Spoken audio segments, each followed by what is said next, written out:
Hello and welcome to Impact Quantum, the podcast where quantum curiosity meets real-world insight. You don't need a PhD in quantum mechanics, just an open mind and a willingness to explore the weird and wonderful world of quantum computing. In this episode, we sit down with Dr. Bob Sutor, yes, the Bob Sutor, author of Dancing with Qubits, who modestly refers to himself as the chief bottle washer of the Sutor Group. With a career spanning more than half the age of the computer industry, his words, not ours, Bob brings a unique mix of wisdom, wit, and quantum clarity to our conversation. We talk about everything from the dance of the qubits, the hype cycle of breakthroughs, to the impending shakeout among the 85 quantum hardware companies. And of course, the critical question, why is quantum so full of promise, yet still so full of press releases? So grab your headphones, brace for entanglement, and join us as we explore quantum computing's evolution with one of the industry's most experienced voices.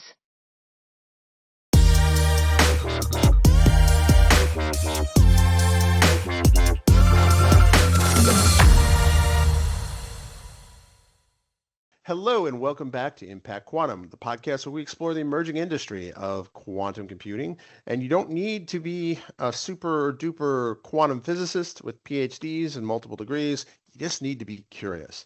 So with me is the most quantum curious person I know, and Candace Kahuli. How's it going, Candace? It's great. It's going great today. I'm really excited. In the green room, we're having such a good conversation that we had to stop it so that we could save it for the ring and get it on for the show for everyone. So today we're going to be speaking to Dr. Bob Sutor, and he is, as he calls himself, the chief bottle washer, but he is the chief executive officer and founder of the Sutor Group, Intelligence and Advisory. Hi, Bob. How are you today? Hi there. Yeah, and they'll never know what they missed right before we started recording. That's right. Maybe we'll have to have like a Patreon level of it was cool, yeah. Access, VIP access. They weren't bloopers, right? But they're, what do they call them? Like back scene, behind the scenes. Yeah, backstage pass or something like that. Yeah. That's a good idea. We're looking for creative ways to monetize. So Okay. I'm really excited to have you on the show, because when Candace said she was talking to you, I'm like, that name sounds familiar. And then I looked over my bookshelf. Yeah. And I was like, that's where I know his name from. That is the second, and as I say, final edition of Dancing with Qubits. You must have just finished it, because authors always say that. This is my last book. This is my last thing. And then, like, it's just like having kids, right? You're like, this is my last one. And then a few years later. Well, there are two editions of that. There was a Python book in the middle. I do have a couple of other ones, but I've gotten so busy. Right, that you let a couple months go by and you think of a completely different book to write, and then say, okay. But I think I have one more in me. Let's put it this way, at least one more. That's cool. I always say, as someone who's been in the media publishing industry pretty much my entire career, I always tell people, once you get the first one out, it's much easier to write the second one and then the third one, because you realize you can do it, you can get to the end, and you can put it all together in a beautiful package. So you say you have one more in you. I don't know. You might have a few more after that. I don't know. The first edition of that book, I estimate at one point it took me 1,500 hours. Oh, wow. And then because of some book processing things, another 100 or so. And I figure, well, the second edition, I'll just update it, right? Yeah, no big deal. That was another 1,200 hours. Because, some things had changed, things that I expected to happen did not happen, right? And then there's the rearrangement and the improving the discussions and things like that. But except for like 3 or 4 known errors, I'm done with that one. Okay. I'll take you at your word. Okay. Okay. For what it's worth, there was 13 years difference between my first book and my second book. So I feel I did my first one in 92. Oh, wow. 1992. I had papers and things in books. Mm-hmm. But when you're kind of on the research side, if you will, so I was in IBM research, then I was on the business side. I didn't want to write a book about a product. to be honest with you. Right. Yeah, because that has a shelf life of about 2 years. And then Right. like, oh, isn't that cute? Version 1.2, right? Right. But I started writing qubits, dancing with qubits, because I moved over to IBM Quantum and I needed to learn about it. I'm a mathematician by training, but Hmm. I had never done it. And I looked around at a few sources, and frankly, I didn't think any of them were for me.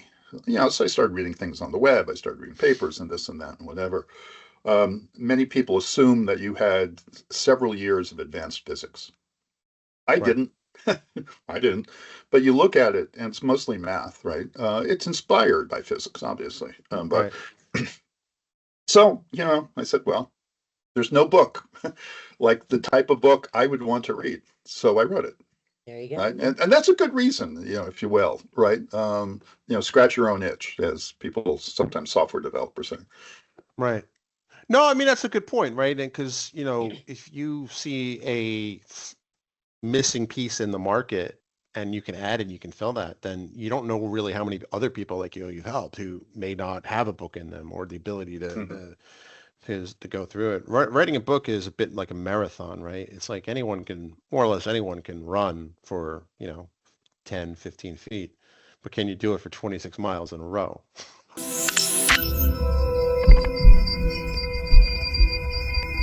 Are you trying to sell quantum tech to people who still think AI is cutting edge?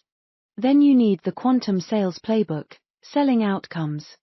Not Qubits by Frank Larvine and Candice Gilhooly.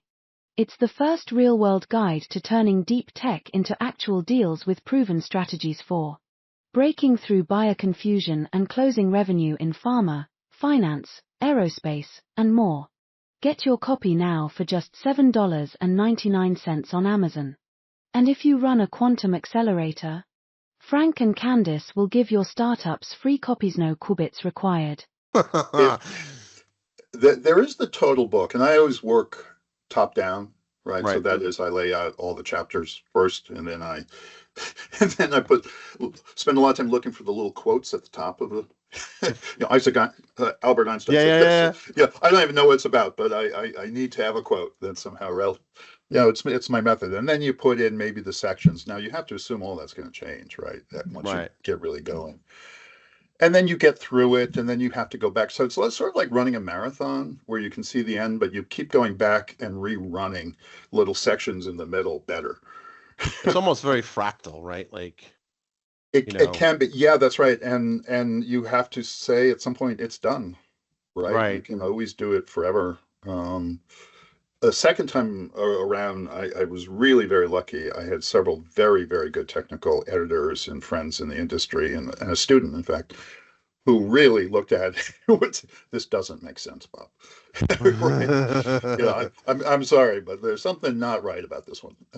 And then I'd go back, and so you need that, right? And that's something you learn as well as you go along, and that's why the second edition, I think, is well, it's better than the first, and as far as I'm concerned, it's good enough for quite a while. The intro, the first 2 chapters is really all I've gotten through, and it's not because of the book, it's because life events happening and things like that.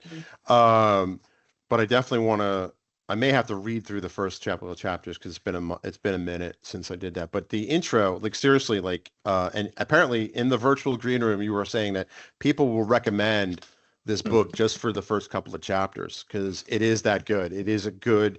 I thought I wouldn't say I knew it all, but I knew a lot. But I learned some from the intro stuff, right? So I was like, wow, that's an interesting way to put it. I never thought of it that way. Like there's a lot of moments like that. And, what's really funny was, the learn to code movement and all that is obviously run its course, I would imagine. And so literally towards the end of last school year, I get a phone call, email from one of my teenagers, comp sci students because he's taking AP classes, and it's like, yeah, he's not taking comp sci like the next version next semester, and I'm like, that's weird.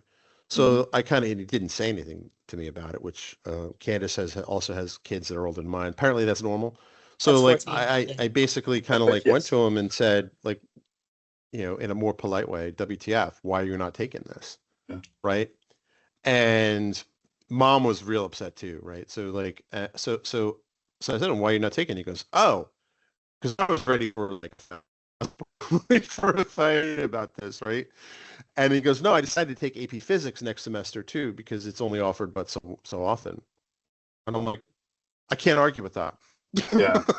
Right, I can't argue with that, right? Because the whole learn to code and a lot of angst around what the future of software engineering and computer science is going to be because of AI, and so I couldn't argue with that. So then we met, and we drove over and we met mom, and mom was also spoiling for a fight, and I had to like hold her back. I'm like, no, no, no, no, no, he's taking physics.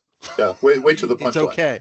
It's okay. Punchline, the It's punchline. okay. Don't bury the It's lead. okay. He's taking physics. Right, don't really, it's Yeah. okay. Because like when you're married long enough, you know the look, right? And I'm like, no, no, hold off. Yeah. Cancel. Hit the cancel button. I used to get a lot of questions from students Right. saying, this quantum stuff, should I major in physics? Should I do computer science? Should I do something else? Right. About 4 years ago, I said major in physics, but minor in computer science. But Right. at some point, this will switch. Right. There was an article in the Financial Times a few weeks ago that I was quoted in, and basically the gist is, if you look at the history of computing, people come up with new processors. Like if you can remember way back the Pentium, Intel Pentium, right? Long time It ago. hurts when you say way back, because I remember that. Well, it is way back. Yeah. And people get so obsessed, like with gigabytes and megabytes, and oh, this is so fast, and then you kind of realize the hardware is interesting, but it's what you do with it. Yes. And so now on the phone, I want a better camera, maybe, right? Right. At some point, maybe more memory, but it's the apps. So it's always the case in the history that the software exceeds the hardware. The hardware goes underground a little bit. There are fewer people working on it. We sort things out. That is generally not the case right now in quantum, right? People really want to tell you about their amazing qubits. It's almost like classically, like, can I tell you about transistors before I teach you how to write an iPhone app? Right. It's like, no, you can't. I don't really need to know that, but that's coming, right? It's coming. And a lot of things have to happen. I mean, there are many, many, many quantum hardware companies right now. By my count, 85. Oh, wow. Just hardware. That number, a healthy number would be about a quarter of that. Right. And probably will be. And that's the thing, right? We have, let's say we have 85 different hardware companies. They're all competing. It's like a little Sputnik race. They're competing to be the first out there when, and maybe it's the Canadian in me, but I think they would go much faster if there was more collaboration. And people weren't trying to be the first ones there to get the first working, system going. There are a few things, so quantum hardware fundamentally comes from physics and engineering, right? If it's coming from physics, it's coming usually from a very good academic lab. And these people, let's say, the professor has been they've been doing this stuff forever, and they are true believers in their approach, right? They have staked their careers, the papers and getting tenure and things. And they can't necessarily just say, whoops, I'm going to do that over there, right? At least until they get tenure. Right. And so there is a lot of kind of pride in that, and, wanting to make it big and maybe financially, doing well financially. But when push comes to shove, right, if you can't get the people to do it for you, if the investors aren't coming through eventually, if revenue is just not in your forecast, you got to kind of say, I sell the IP, I merge, I do something else. And that will happen. You will see, I think, next year, quite a bit going on regarding this. We have several public quantum computing companies, right? And people always talk about, well, there's IonQ and there's Rigetti and there's D-Wave, which really does quantum annealing, and there's Quantum Computing Inc. Well, yeah, okay, but there's also like IBM, which is a public company, right? And Google and NVIDIA does some things, and Microsoft, only these massive, huge corporations versus, this startup which says, I just got $5 million. And, corporation said, I spent that yesterday. Right. Right. So there's going to be this shakeout. There will be more companies going public. Inflection, company I used to work for a couple of years after IBM, announced they're going public via SPAC. So as we look across the different ways of doing quantum computing, superconducting ion traps, neutral atoms, photonic, silicon spin, those are the top 5, and then the remaining 5 are a little bit more esoteric. The public market will only support so many companies doing these things, right? We're not going to have 10 public superconducting quantum computer companies, right? So, and you've already got IBM and Google, by the way, right? So there's going to be these moves, and it's very complicated based on sovereign issues, right, and geopolitical issues, and of course financing and things like this. So I think things will probably stabilize within a few years. The minimum number is probably about 10 public companies, I would think, doing quantum computing hardware. And that's just saying roughly 2 for the top 5 modalities. That's all. It's just an approximation. I mean, I could see that because you saw that with cars, right? Automobile industry, right?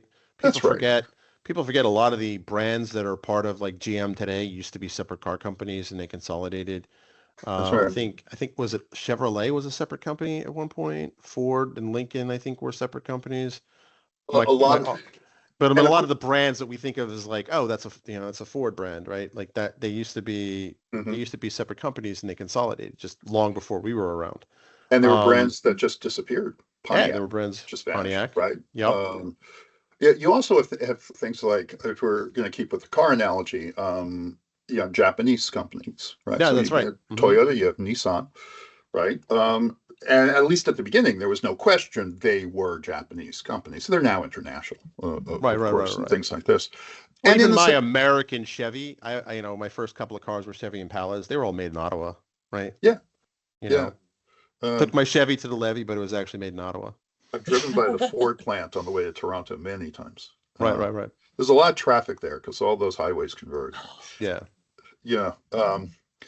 So, and there will be, this mix of countries actually saying, right, we shall have, a leading, probably public quantum computing company in this, that, or whatever, right? You speak of the EU, but France is very strong. UK is very strong, right? Germany, Finland's coming on, and other stories around the world. So this is why I'm saying, maybe you might say, 10 is sort of right. But then you have a country saying, oh, we will be represented in this club, right? And that's why I said, maybe we'll shrink from 85 to 2025. Public, some will be acquired. Always new ones will pop up. But it will be dynamic, but there will be this consolidation and reduction in numbers next year and the year after, I think. No, I mean, that makes sense, right? And it tracks too, right? Particularly with the sovereign issue, right? Because automobile manufacturing is, in the big grand scheme of history, is also a proxy for how many tanks can you make, right? Like if things hit the fan, right? Yeah. That's why there's always a push to have a domestic production of cars, not just in the U.S., but like kind of in every country wants to have that. And again, just keeping with the cars, and I mentioned Germany. You've got BMW, you've got you've got Volkswagen, right? And things like this. So, off the top of your head, if I ask you to name 5 companies, car companies, right, and then I say, okay, give me the next 10. Well, you're going to be able to find them, right? Yeah. And once again, all these car companies are international, right? At this point. But they're there for a reason at different times. They've been propped up or supported by their governments, right? There are policies in the individual countries to drive, originally the automotive or other industries. And in the same way, you have many national quantum strategy policies around the world, right? And I think that's good. And I think it guides a lot of the investment. A lot of them are kind of feel good. Aren't we great? We just are so wonderful, and we're going to conquer the world, right? I saw something this morning. We shall dominate the quantum computing industry. Oddly enough, and I used to talk a lot about this last year, is what they don't have is an industrial policy to actually create a quantum computer, right? Right. So what the analogy I used a lot last year was the Apollo program. What's the goal? Go to the moon, come back safely. That Right. was hard to state, right? Is it complicated? Yes, it is complicated, right? Do lots of different things have to come in? Many different companies were involved with that. In fact, I ran a panel last year, and we're talking about the Hubble, the space telescope. And you would think, it's okay, but it's not like going to the moon and Mars. Right. It's fairly. And I had someone from NASA on the panel, and I said, how many companies would you estimate were involved with the development of the Hubble Space Telescope? Actually, let me update myself. It was the James Webb Telescope. It was the new one. So, and I don't know what number I was expecting, a couple of hundred. He said, yeah, at least 5,000. Because there are a lot of components, right? There are systems and subsystems and components and this and that and whatever. Supply chains and all and that. Someone makes those little screws and rivets. Right. And exactly. So when we talk about quantum systems, not just look at my handful of qubits and what it can do. Honest to goodness, huge quantum systems. Maybe they have some cryogenics, right? Right. Maybe more cryogenics. The different modalities, the electrical supplies. I did a panel at Quantum World Congress last week on integration of quantum with high performance computing. What does that even mean? Right? What does it mean from a hardware perspective? What does it mean? Because in fact, the systems will probably show up for meaningful problems in such integrations. So the deeper you go, you also find it's very broad, and there are lots of details, and there are going to be many, many players. So any quantum company you look at will be one in the supply chain, in the overall development of these systems as well. They're going to be complicated. Right? Interesting. So you were at the Quantum World Congress, you said last week, and I'm sure you listened to some other talks by other industry leaders. Was there any information that you came across that you found incredibly exciting or even new? So I have to correct you a little bit. Is that there are some conferences you go to listen to talks or do talks, and others you hang out and chat with people. Okay. Because I did go to some, and I moderated the hallway sessions, right? The hallway sessions, and people I knew, people I knew in the industry, people I worked with, people I wanted to meet. I had questions, I had gaps, or we just, wanted to compare notes on different things like this. I moderated 4 different panels, for example. Wow. On quantum computing in APAC, quantum computing or quantum technologies and the energy industry, the quantum HPC integration, and then finally one which was what do quantum builders, and here we're going to have to figure out what builder means, but what do they want from government? And I also asked them at the end, what don't you want from government? Like, what do you want to say? Thank you very much. Please stay over there. Right. Right. So unless they're dishing out money. Yeah. That's true. These conferences tend to be forcing functions for announcements. You get a whole flurry of announcements. There were several last week. There were some funding announcements. Some people try to get in before the flurry at a big conference, so the week before. And then what we've also seen is some people say, well, once things calm down, I'm going to do it. So it's really, for one of the big conferences, it's that week plus or minus a week. So it's a 3-week span. I'm involved with, I'm going to Rotterdam, actually. I'm flying to Amsterdam tomorrow for Quantum Tech. That will be a big one for Europe. There's Quantum in AI at the end of October that I'm involved with, and Q2B in December and things like this. So there's a cadence that people try to plan announcements. Many of them have been around investments, around funding. There have been quite a few of those recently. In terms of breakthroughs, there's a breakthrough every day. I'm getting a little tired of press releases about the breakthrough du jour. It's It's funny true that you though. mentioned that. Yeah. It's true. No, sorry, Candace, I cut you off. No. We were just talking about this the other day. Okay, Frank, there's like 5 new breakthroughs today. It's there's just so much hype.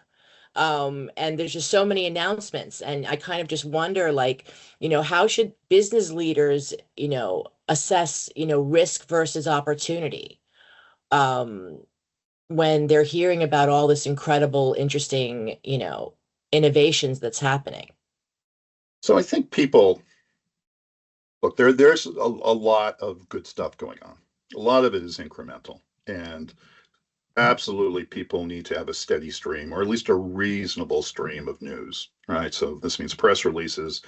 This means maybe a blog entry. Sometimes you go back and say, this company hasn't done a press release in 3 years. Like, Right. That's not quite right.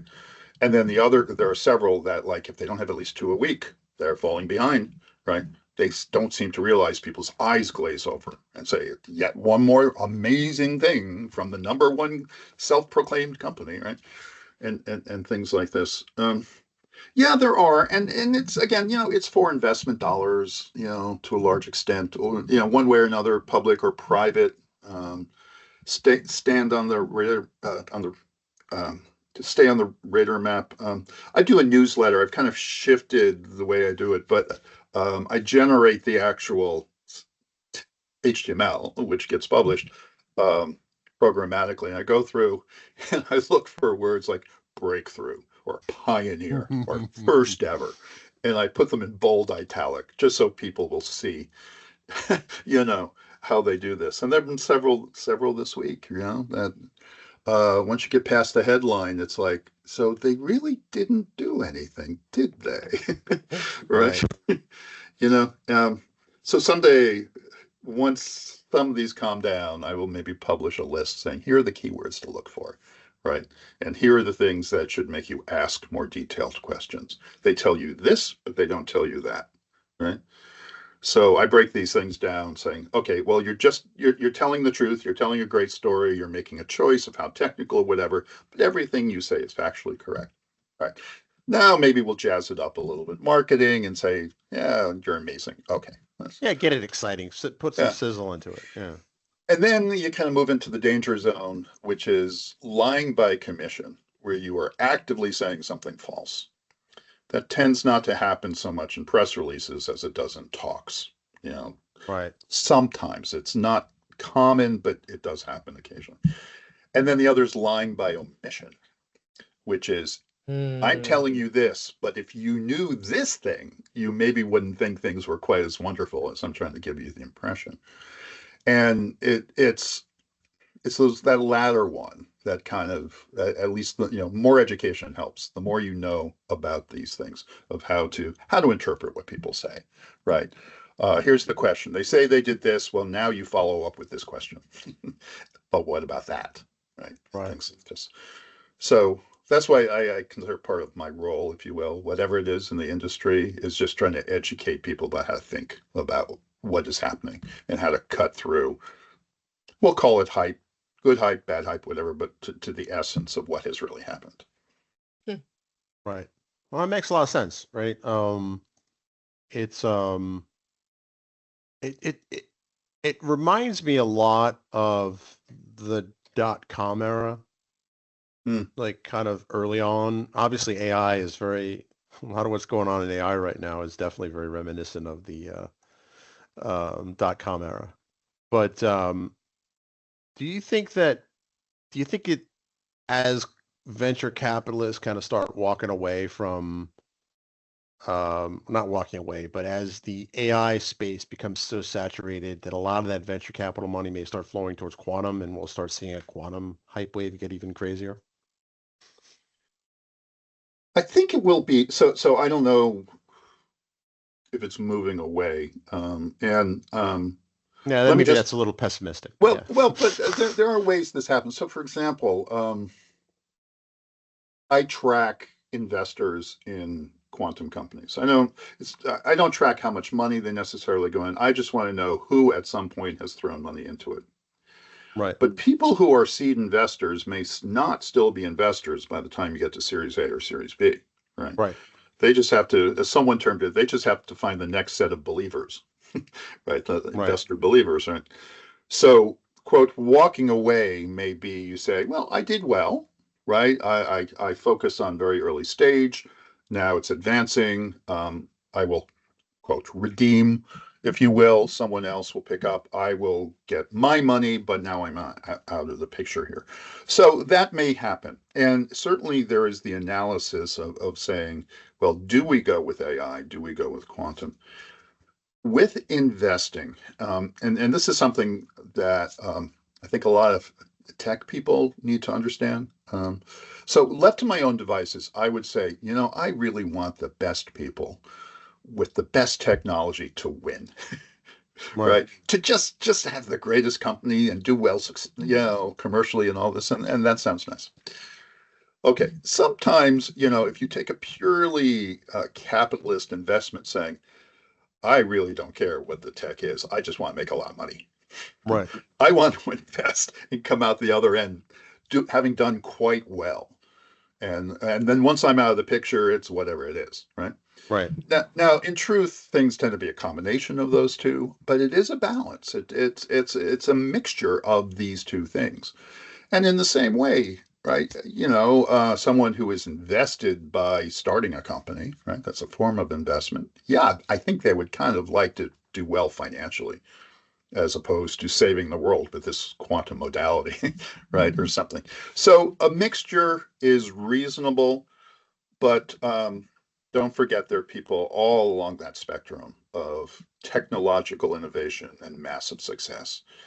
And of course, the ancient example is always Betamax, right, versus VHS, Right.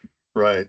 And for anybody who isn't old enough, before Blu-ray, before DVDs, we had these things called tapes, and that's where we put movies and Right. home things. And there were competing formats, and people tend to say, well, of the two, it wasn't the best one that won. No, VHS. Betamax was way better, but Right. VHS, they figured out how to come out cheaper. Yeah. And they won the race, right? And you start getting into this good enough, Right. Mhm. right? Which is, and there are cliches about that, but sometimes it's really the question, you can't say, I'm going to sit on this technology for 4 more years until it's perfect. Well, someone else owns the market and they're not going to give you the time of day. So this business thing is tough. And when you start with a CEO who's, typically it's a physicist in quantum, it's fun to look at them. And in fact, investors look at them and saying, how is this person transitioning from a very smart academic person to being an honest to goodness company CEO? Right. And I look at that too. And sometimes people like me are brought in various ways to kind of advise. Right. This is what a big company looks like. This is the normal life cycle of technologies. Right. When you see this, that means this is happening in the bigger world. So And that's a fair question, right? Like, so I went to a quantum conference, and it was interesting because you've been around long enough to know, like, your traditional tech conference, your typical tech conference is mountains of swag, hype, craziness, loud, obnoxious, right? yeah, Like it's like a big party. But when I went to the quantum one, it was more mellow, definitely had an heavy academic influence, but wasn't a pure academic conference either, right? It had kind of that hybrid type of feel. It's almost like I live near the Chesapeake, right? So there's like part of it's fresh water, part of it's salt water, right? right. So and there's also the brackish estuary water in the middle. That's how I felt with that, right? Like where it was kind of a little bit of both. And I think the industry as a whole is slowly becoming more and more business focused as opposed to academic focus. And it's interesting that you point that out. It, generalizing, I think the quantum ecosystem of people is very congenial, right? Yes, I would say so, yeah. Very friendly people, great to talk to, things like this. When big money enters into the picture, things change, right? Yeah. Because now you really have to look at these other people as competitors and frankly threats, right? Yeah. I mean, not personally, but the company you represent. And so things get a little bit more frosty, and I've seen that in other cycles of the computer industry. It will happen. It's just normal. You find other things to talk about. But we're not quite there, even though there's some investment dollars. What's missing is massive revenue, right? So you might say, well, they're competing for investment dollars, but no one is competing in a $30 billion market. Most of the sales that any of these people are doing are to research institutions. Right. They're selling very small quantum computers, and they're selling them, some revenue. And they're learning how to make them, and they're learning a number of things, but it's not like they're selling them to hundreds of enterprise companies by any means to do commercial work. That's in the future. I mean, that makes a lot of sense. So yeah, and I've worked the Microsoft booth at open source conventions before Microsoft had its, aha moment about open source. Yeah. So yeah, I know how frosty it can get. Yeah, I was in a lot of those. I was the IBM corporate vice president for open source and standards in the early 2000s. So Oh, wow. That whole, GPL3, royalty-free standards, I lived through all that and working with others on it as well. And it's fascinating sometimes. I mean, just, say, well, let's talk about open source and quantum. What's the combination? How do and it still is there, but it's less fraught with like, oh, we're giving away all this IP. Why shall we do this? And things like that. It's because 25 years have gone by. I would hope so. Right. Well, and we were talking just last week to these researchers in France, and you'd mentioned also France is really a fertile ground for startups in the quantum space, and they were offering this opportunity to use their technology. Anyone could use it as long as they published a paper about what the results were. And it was like this open quantum computing community. I thought that sounded incredibly attractive. That everyone could kind of come together that way and talk about their results. So yeah. I mean, with any of these, I'm much, publishing. It's one thing to publish a paper, let's say in Nature, right, or one of the physics review things. It's another just to throw something on archive, which they do have standards, but well, with a lot of these, and we were talking again before we started about breakthroughs, right? When people publish numbers, if it's truly significant, somebody else should be able to come in and reproduce this, right? And so you can look at these papers that have lots of numbers and beautiful graphs and error bars and things like this, but is it reproducible? Are the results you're showing what we call hero results? You saw this wonderful thing one time and one time only out of 10,000 runs, right? Right. But darn it, Are we talking about means? Are we talking about medians? Or, and things like this. So, Archive is a pre-publishing thing. It does do a great job of having a lot of people see what the research is, and it's open. They can read it. They can learn whatever. Papers can be updated. It's usually the first step before you go for Nature or some other, journal and things like this. Ultimately, as is the case, like with AI, machine learning, lots of other things, high performance computing, there will be third party benchmarking. Benchmarking is being developed, but someone else who says, I don't care what you say, I actually ran this on your quantum computer, and this is what I got. Right? I don't care what you got in your lab. When a user uses it, this is what they see, right?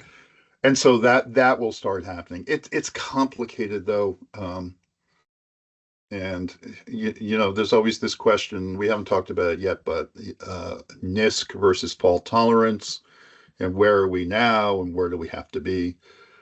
I think in 30 years, we're in this NISQ era, noisy intermediate quantum computing.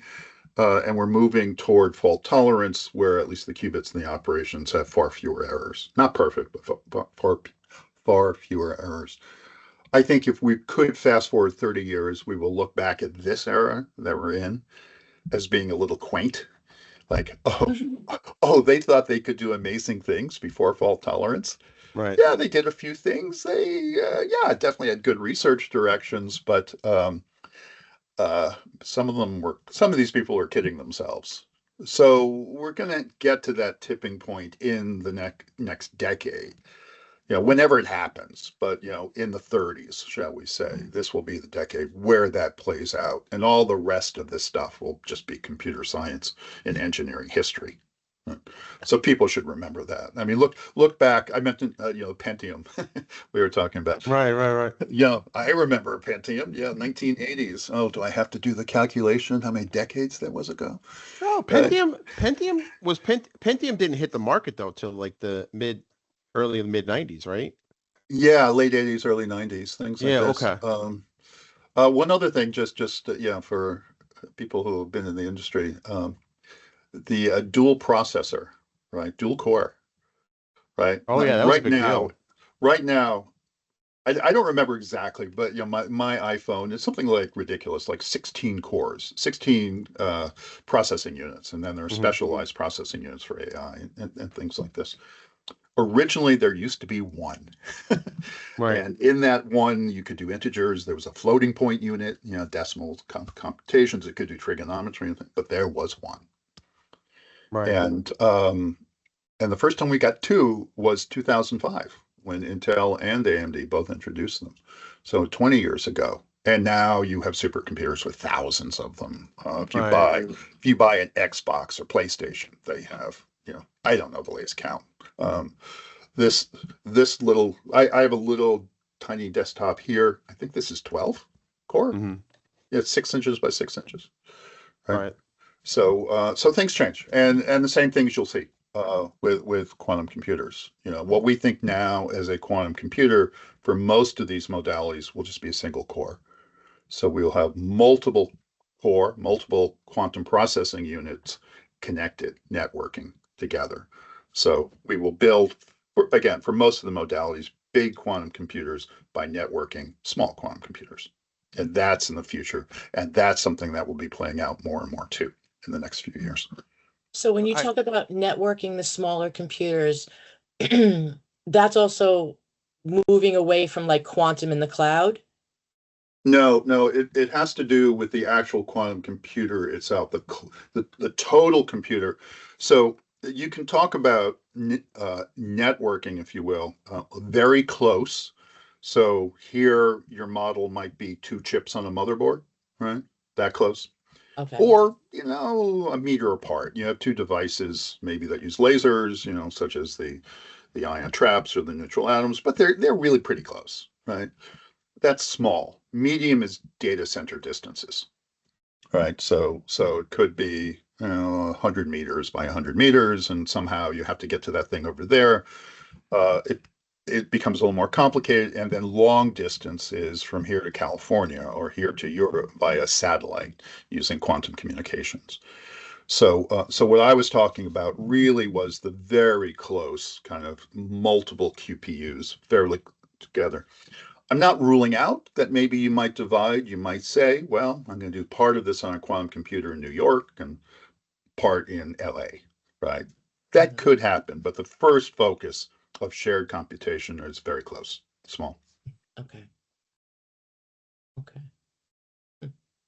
Interesting. Yeah, I think we will look back at this time with nostalgia at some point in the future, right? Just kind of like we now look at the Pentium launch. Like I remember when the Pentium came out, and I remember the controversy about the Pentium with the floating point thing, Yeah. and how Intel kind of botched the response at first. Um, and then Yeah. they obviously kind of turned that around to where Pentium was a big deal for a long time. And I remember feeling old when I was telling my son, like, oh, it was like a Pentium, something like that. And he goes, what's a Pentium? Right.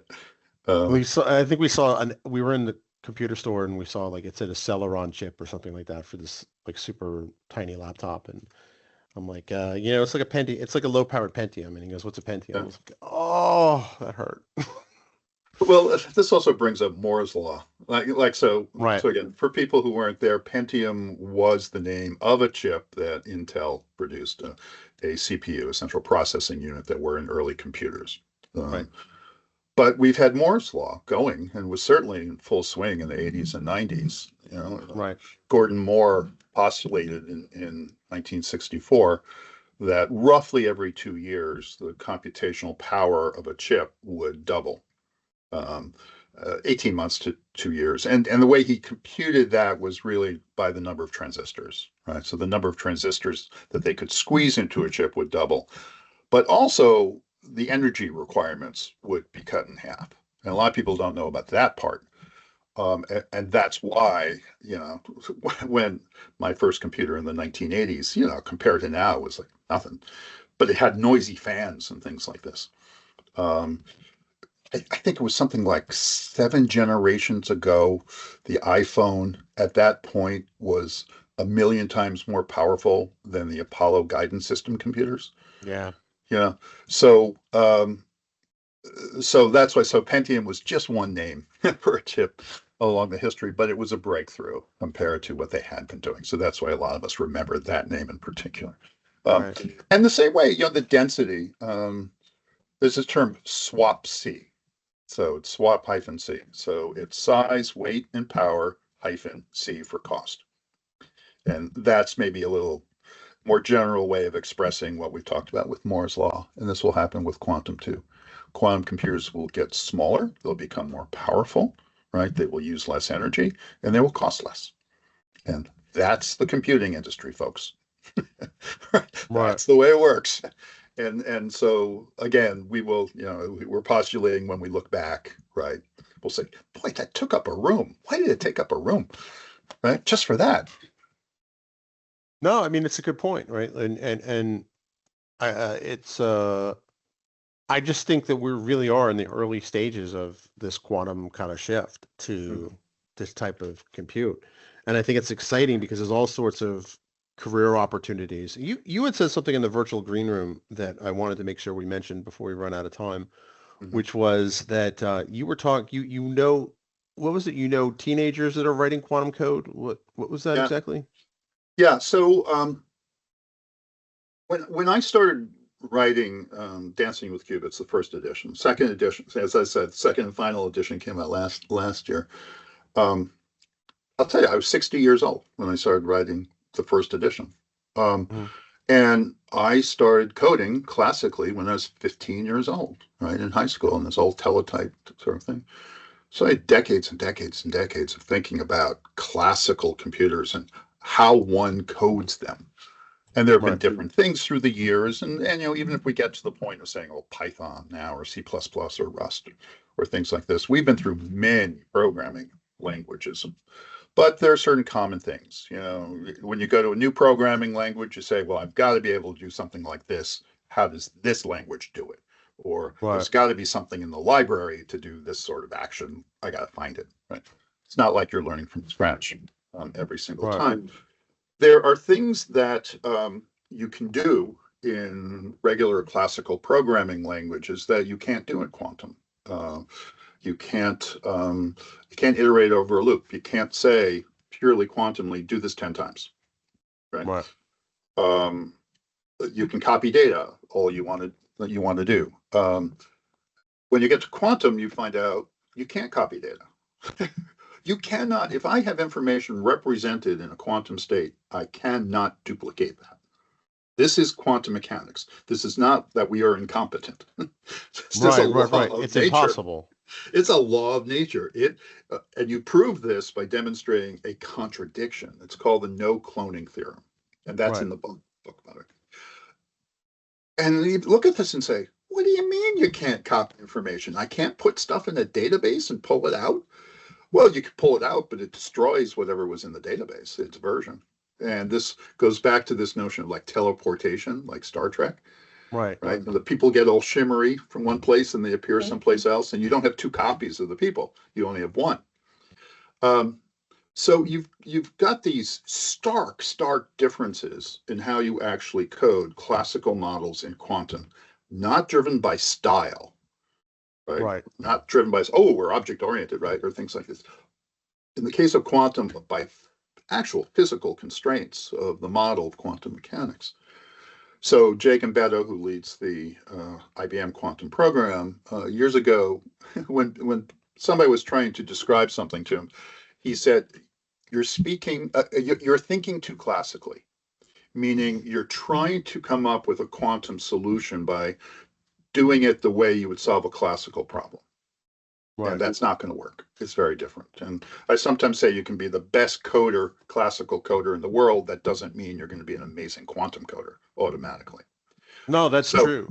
So what I was saying was, so for people like me, right? So as I said, I started coding when I was 15. I started writing this book about quantum computing when I was 60. You can do the math. I had to be very careful. And, and there were errors in early drafts that I made, right? And just in general learning about this, and maybe this is a lesson for people learning quantum computing, is I'd go to bed, I say, oh, I'm so smart. I figured this out. I completely understand this, right? And I'd wake up and say, I am completely wrong. Completely wrong. And it was because using this older intuition. So my point, Frank, was to say the people who don't have this are teenagers. Yes. Because they don't have the decades of, quote, thinking classically, right? To them, it's all coding.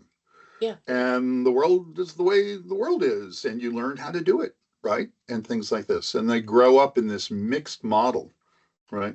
I did a book between the versions of Dancing with Qubits called Dancing with Python, where I mixed this. I tried to show how you would do both.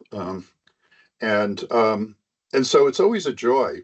And what's also a joy is I have had 12-year-olds, had really good, deep conversations about coding quantum computing with 12-year-olds, 15-year-olds. And they're not learning this in school. They're just going out, right? They're reading books like mine and others. They're finding things on the web. So you don't have to, for your kids, whatever, anybody who wants to learn, you do not have to take a class. You can, if that works for you. But there's so much good material that's out there. And so, if you will, as we all get a little older and more younger people enter the field, much of this stuff will seem very natural to them from the very beginning, right? It's not us transitioning into a quantum world. At some point, we can say, they were born quantum. We used to say born on the web, right? That was an expression for a while. No, I think there's something to that, right? Like they're they're definitely Steve Jobs. Didn't Steve Jobs have something about this where people will adapt? New users will just do this, and then the old users will die off of it. I'm butchering the quote, but I think so. Yeah. Yeah, he says something to that effect that the market will evolve because people and I was thinking about this. Was I talking to you about this, Candace, the other day? Like, if when my mom was still around, she would call me frantically every the day of Rudolph the Red-Nosed Reindeer, like playing on TV, right? Yeah. And because back in even when I was a kid, right, it was on once a year. Yeah. And if you missed it, I mean, that was it. You missed it. Yeah. Right. Whereas I didn't have the heart to tell her that this was when my teenager was a baby. We had it on DVD, right? And we had the penultimate thing at the time, which was the DVD in the car, right?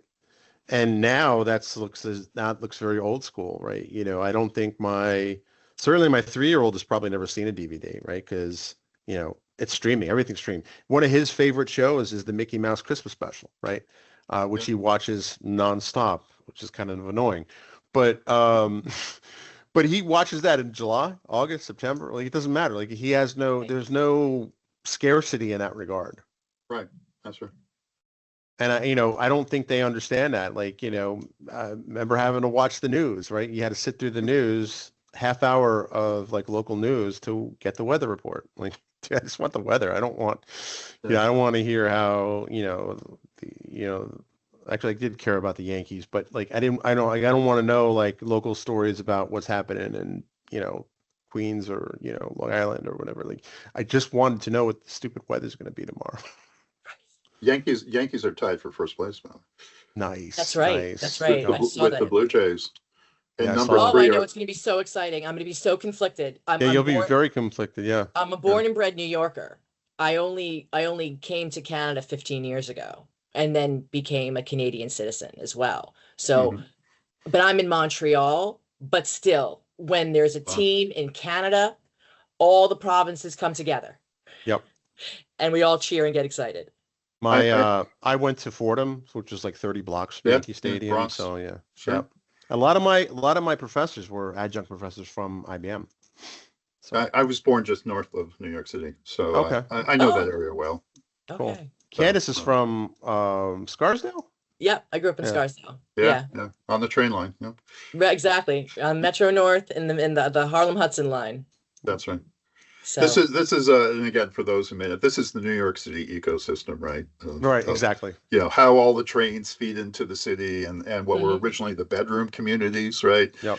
You know, the suburbs, if you will, and they had different flavors to them and maybe different financial aspects to them. Oh, totally. You know, there were Just the like really New nice Jersey, ones. if you ever meet somebody, two people who come together from New Jersey, they'll be like, "What exit?"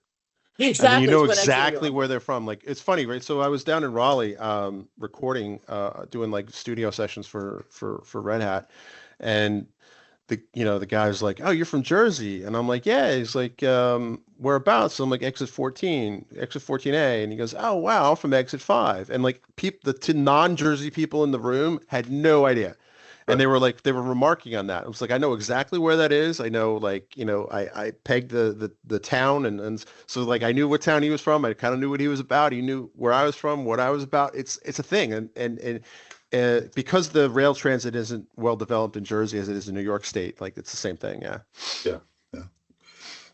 that's cool. That's cool. And all roads, Candace, seem to go to like the IBM Westchester area. Interesting. Right, we're definitely talking to the right people. No, this has been Yeah, for absolutely sure. fantastic. I really enjoyed speaking with you, Bob. Same Yeah. here. Really enjoyed And it. where can people find out more about you and what you're up to? So I'm on LinkedIn, Robert Mm-hmm. Sutor, Sutor. You can start there. You can also go to sutor.com. That's the short version. You can see the sorts of things we do, and we publish some reports. Also, I want to point people. So on Substack, drbobsutor.substack.com. And again, you can cool. find Sutor and Substack. I started doing something several months ago to just so I would be alerted to pretty much every happening in the quantum industry. And I had tried Google Alerts and this, that, and whatever, and they help. But I was still missing things. like I'm trying so hard, and this other big announcement happened, and I never heard about it. So, being summer, I started writing a little code, and I started writing a little more code, Python code, and I built an aggregator that is now looking at over 400 RSS feeds and company websites and this, that, and whatever. And we publish on weekdays all the latest news we can possibly find. It's automated, with a little Very cool. fix up, but you can get an email and it'll come to you every morning. Except today, it's going to come as soon as we're finished. And you can see just the most recent announcements, who's gotten funding, who has gotten NSF awards, what's happening around the world. It's global. And the reason why I'm encouraging people is because I spent an awful lot of time writing this thing for myself initially. And then I made it available for free. It's just do it, use it if you want to. But I put a lot of effort into it. So I want people actually to read it. And it will give you that digest, really, of the last 2 days. What's happened so far today and what happened yesterday. And it's a good way, even if you just scan it, you'll most likely not miss any of the major movements. Oh, very cool. We'll definitely have to put that in the show notes. And the book, once again, is Dancing with Qubits. Highly recommend it. I'm going to pick it up and start reading it again, actually. Okay. So Well, just so I can feel smart again. okay. Very good. Awesome. And we'll let RAI finish the show. And that's a wrap on this episode of Impact Quantum. Huge thanks to Dr. Bob Sutor for joining us and, frankly, for managing to make quantum computing sound almost cozy. We covered a lot, from the coming consolidation of quantum hardware companies to why teenagers might just be better quantum coders than we are. No, really. If you've made it this far, congratulations, you are officially more quantum curious than most. Don't forget to like, share, and subscribe wherever you get your podcasts. And if you've got a green room pass lying around, maybe send it our way. There's always more quantum chat where this came from. Until next time, stay curious, stay skeptical. And whatever you do, don't fall for the press release hype. Cheers.